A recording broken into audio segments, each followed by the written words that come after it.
మనిషి గురించి, మానవ జన్మ గురించి ఆది శంకరాచార్యులు, శ్రీకృష్ణ పరమాత్మ, వేదవ్యాసుడు ఏమన్నారో ఒకసారి చూద్దాం.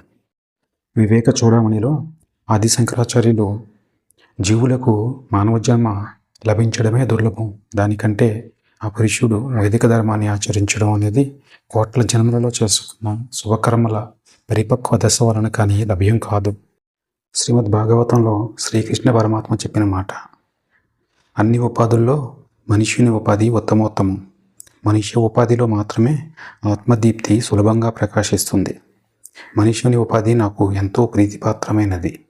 తరువాత శ్రీమద్ మహాభారతంలో వేదవ్యాసుడున్న మాటలు, మనిషి ధర్మ మార్గంలో పోకుండా దుర్మార్గుల మార్గంలో పోతే ముందు బాగానే ఉంటుంది, కానీ చివరిలో ఆపదల్లో చిక్కుకుంటాడు.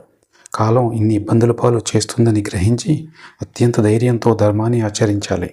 ఎందుకంటే మానవ జన్మ బహుదుర్లభమైనది. మహర్షులు, వేదాలు, పురాణ ఇతిహాసాలు ఏకకంఠంతో చెప్పే మాట మానవ జన్మ అత్యంత ఉన్నతమైనది అని. అటువంటి మానవ జన్మ పాపానికి దొరుకుతుందా? కోట్ల జన్మల పుణ్యఫలాన్ని పట్టుకుని ఈ కర్మభూమికి వచ్చిన మనం పాపులమా?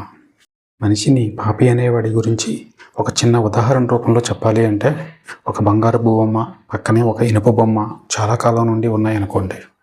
ఇనుప బొమ్మ బంగారపు బొమ్మతో నువ్వు మురికిగా ఉన్నావు అంటే ఆ మురికిని చూసుకున్న బంగారు బొమ్మ అవును నేను మురికిగానే ఉన్నాను అనుకుంటుంది.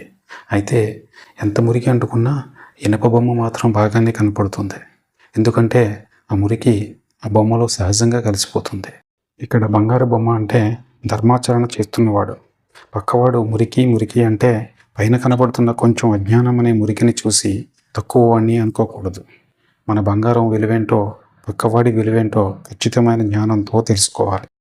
మహాభారతంలో పరాశర మహర్షి ఏమంటారంటే, మనిషి అజ్ఞానం చేతనే పాపం చేస్తున్నాడు. నిజానికి మనిషికి అజ్ఞానమే మొదటి శత్రువు. మానవ జన్మ వలన సద్గతిని పొందే అవకాశం ఉంది.